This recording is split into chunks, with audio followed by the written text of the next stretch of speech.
আজ ক্লাস 7-এর সমীকরণ গঠন ও সমাধান একটা চ্যাপ্টার আছে, এক্সারসাইজ মানে কোষে দেখি 22.2। এই চ্যাপ্টারটার অঙ্ক দেখাচ্ছি। এই যে একটা কোশ্চিনটা আছে, গল্প পড়ি ও সমীকরণ গঠন করে সমাধান করি। সমীকরণ গঠন করি, কিন্তু সমীকরণ গঠন করার পরে সমাধানটা করে রাখাটা অনেক বেশি বেটার। কোশ্চিনে কিন্তু আছে শুধু সমীকরণ গঠন করি, আমি বলছি সেটাকে সমাধান করে রাখবে, কারণ পরীক্ষায় ওই সমীকরণ গঠন দেয় না, কে কোনটা কত হয়েছে সেটা জানতে চায়। প্রথম অঙ্ক দেওয়া আছে, আমার মার্বেলের 7 গুণ মার্বেল প্রতিমার কাছে আছে।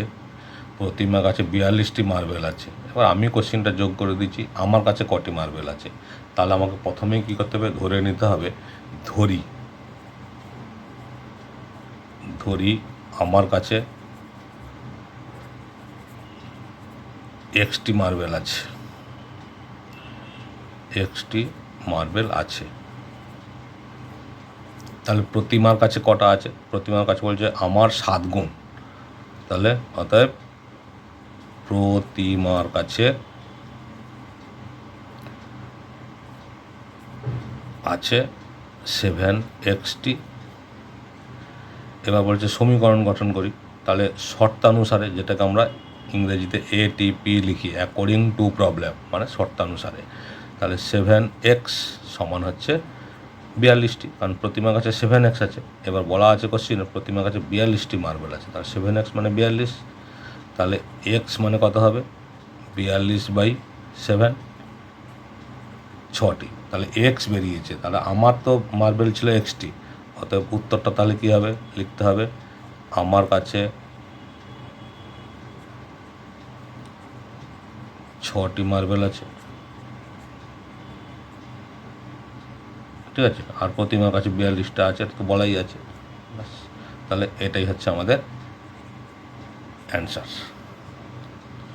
নেক্সট যে অঙ্কটা দিয়েছে, বলেছে মিলনবাবুর বয়স তার ছেলের বয়সের 4 গুণ। 5 বছর পরে মিলনবাবুর বয়স তার ছেলের বয়সের 3 গুণ হবে, ঠিক আছে। তাহলে মিলনবাবুর বয়স তার ছেলের বয়সের, এই যে বলেছে ছেলের বয়সের 4 গুণ, তাহলে ছেলের বয়স কত আমরা জানি না। তাহলে আমাকে ধরে নিতে হবে, প্রথমে ধরি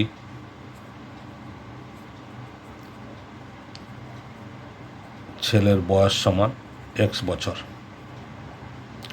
তাহলে মিলনবাবুর বয়স কত হবে,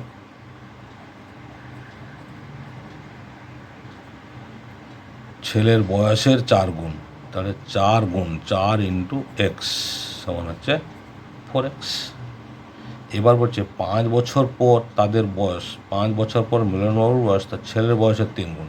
তাহলে 5 বছর পর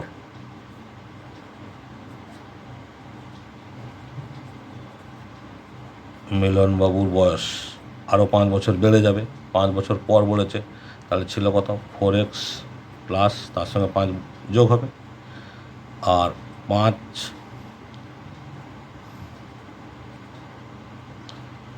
বছর পর ছেলের বয়স কত হবে, ছেলের বয়সও 5 বছর বেড়ে যাবে, তাহলে x প্লাস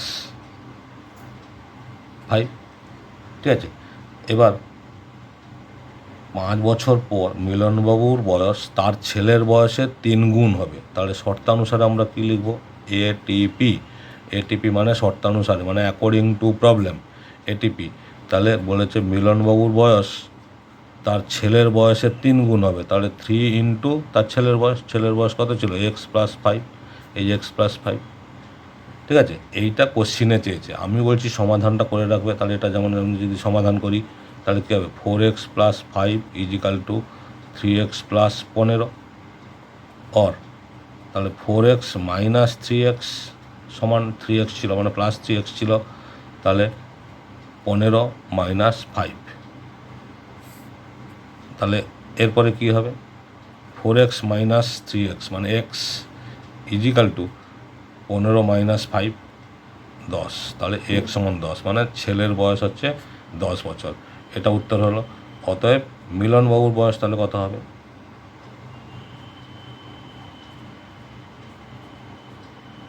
মিলনবাবুর বয়স হবে ছিল কত 4x, এই যে প্রথমে ছিল 4x, তাহলে 4 × 10 সমান হচ্ছে 40 বছর। ঠিক আছে, এইভাবেই অঙ্কটা হবে, ছোটো ছোটো অঙ্ক। ওকে, নেক্সট আবার একটা অঙ্ক দেওয়া আছে 3 নম্বর অঙ্ক। সেটা হচ্ছে বলছে 187 টাকা আমি দুলাল জাহির এমনভাবে ভাগ করে নিলাম, দুলাল আমার চেয়ে 5 টাকা কম পেল আর জাহির আমার থেকে দ্বিগুণ টাকা পেল। তাহলে কে কত টাকা পেল?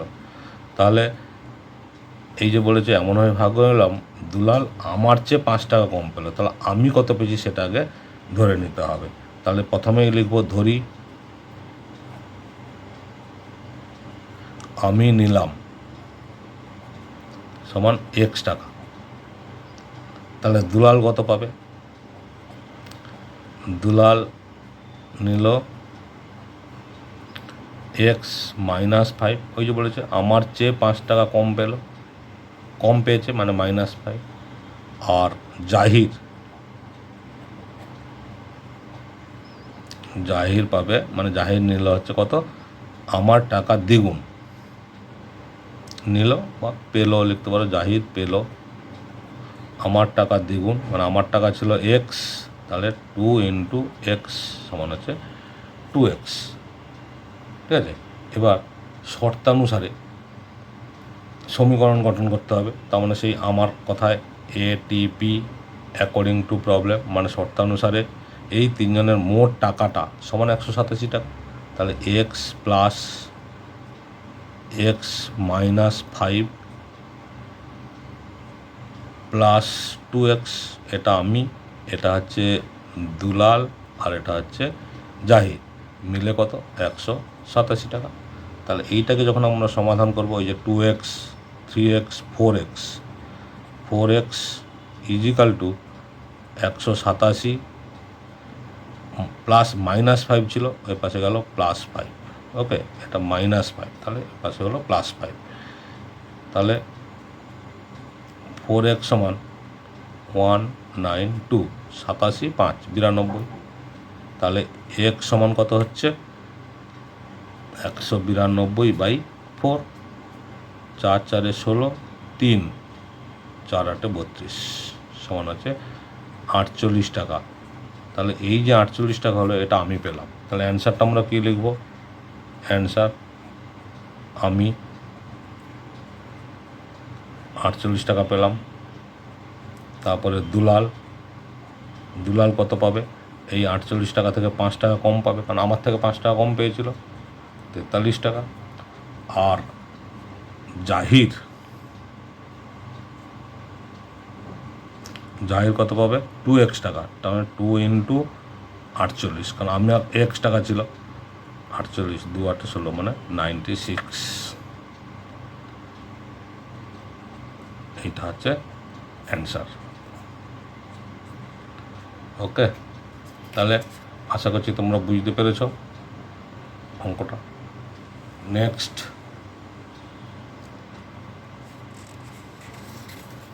কোশ্চেন নম্বর ডি, ABC করলাম। এবার কোশ্চেন নম্বর ডিতে বলেছে যে আমাদের গ্রামের 3895 জনের মধ্যে যতজন স্বাক্ষর তার চেয়ে অক্ষরহীনের সংখ্যা 1871 জন কম, তাহলে স্বাক্ষরের সংখ্যা কত? তাহলে প্রথমেই আমাকে ধরে নিতে হবে স্বাক্ষরের সংখ্যা কত চাইছে। তাহলে আমি এখানে লিখব কি, ধরি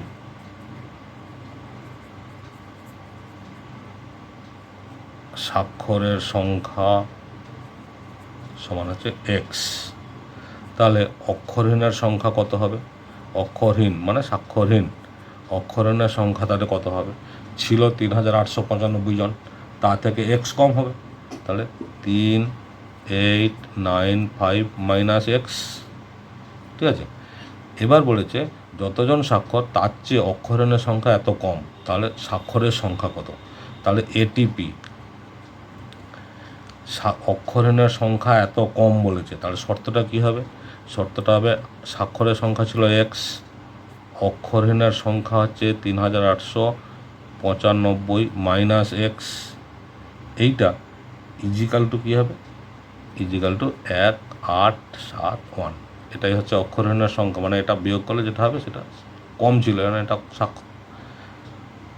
স্বাক্ষর। তাহলে অর এক্স মাইনাস 3895 মাইনাসে মাইনাসে প্লাস এক্স ইজিক্যাল টু 1871।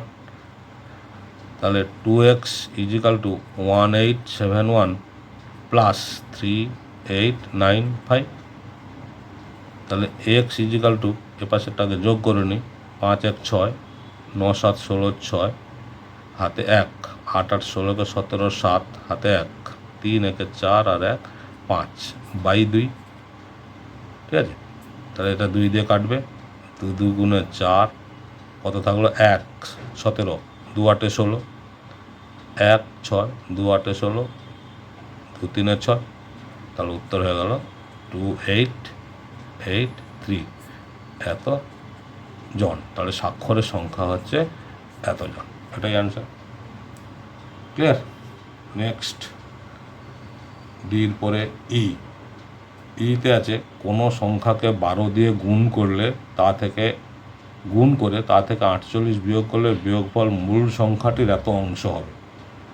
তাহলে কোনো সংখ্যাকে 12 দিয়ে গুণ করলে, তাহলে আমরা ধরেই নেব, প্রথমে ধরি সংখ্যাটি সমান এক্স। এবার ডাইরেক্ট আমরা এখানে শর্ত লিখব। শর্ত কি? শর্তানুসারে সংখ্যাকে 12 দিয়ে গুণ করলে, তাহলে 12 ইন্টু এক্স, তা থেকে যদি আমরা 48 বিয়োগ করি, বিয়োগ ফলটা হবে মূল সংখ্যা তো এক্স ইন্টু 2 পূর্ণ 2/5। এটাই হচ্ছে আমাদের সমীকরণ। তাহলে এটা কি হচ্ছে, 12x মাইনাস 48 ইজিক্যাল টু 5 2 10, 10 2 12, 12 5 মানে 12x/5। এবার এটাকে সমাধান করে দেবে। সমীকরণ বললে আমরা এখানে রেখে দিলেও আমাদের অ্যান্সার হয়ে যাচ্ছে, কিন্তু আমরা চাইছি সংখ্যাটা বের করতে, মানে সমাধানটা করে নিতে। তাহলে 12x minus 12x/5 is equal two 48। দুটো এক্সকে একদিকে নিয়ে এলাম, সংখ্যাটাকে ওদিকে দিয়ে দিলাম। তাহলে এবার এটা কি হবে, ভগ্নাংশের যোগ বিয়োগ হবে। লসাগু 1 আর 5 লসাগু 5 হয়। 1 5 5, 5 12 60x মাইনাস 5 1 5, তার মানে 12x ইজিক্যাল টু 48। এবার দেখো, এই যে 60 থেকে 12 বাদ দিলাম, কত হবে 48। 48x/5 is equal two 48। ঠিক আছে, তাহলে এক্স ইজিক্যাল টু কত হবে 48। এখানে 48/5 আছে, সমান চিহ্ন পাশে যাবে, ভাগ হবে, গুণ করে উল্টে যাবে, তার মানে 5/48। 48 48 কেটে গেল, তাহলে এক্স সমান কত হলো 5। তাহলে সংখ্যাটি কত, এই যে সংখ্যাটা হচ্ছে, অতএব সংখ্যাটি সমান হচ্ছে 5। এটাই হচ্ছে অ্যান্সার। ওকে, আশা করছি ক্লিয়ার, বুঝতে পেরেছ। নেক্সট আর একটা সাম দেখাচ্ছি, সেটা হচ্ছে সিতারা বেগমের ফলের দোকানে মোট ফলের 1/3 অংশ আপেল আছে, 2/7 অংশ কমলা লেবু আছে, অবশিষ্ট 160টি নাশপাতি আছে। তাহলে মোট ফলের সংখ্যা কত? এই যে মোট ফলের সংখ্যা কত আমরা ধরে নেব। ধরি মোট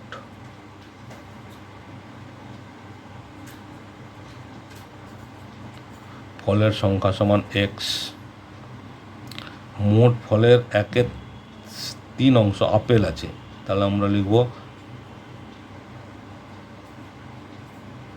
আপেল আছে 1/3 ইন্টু এক্স, তার মানে x/3 আপেল।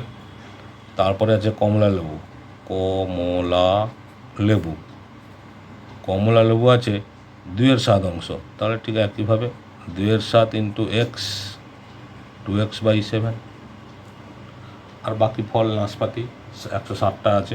তাহলে এটিপি আমরা কি লিখব, শর্তানুসারে আমরা কি লিখব, মোট ফল হচ্ছে এক্সটি, তা থেকে আপেল নাশপাতি মিলে কত হচ্ছে x/3 plus 2x/7 is equal to ফল 160টা। 160টা কী আছে?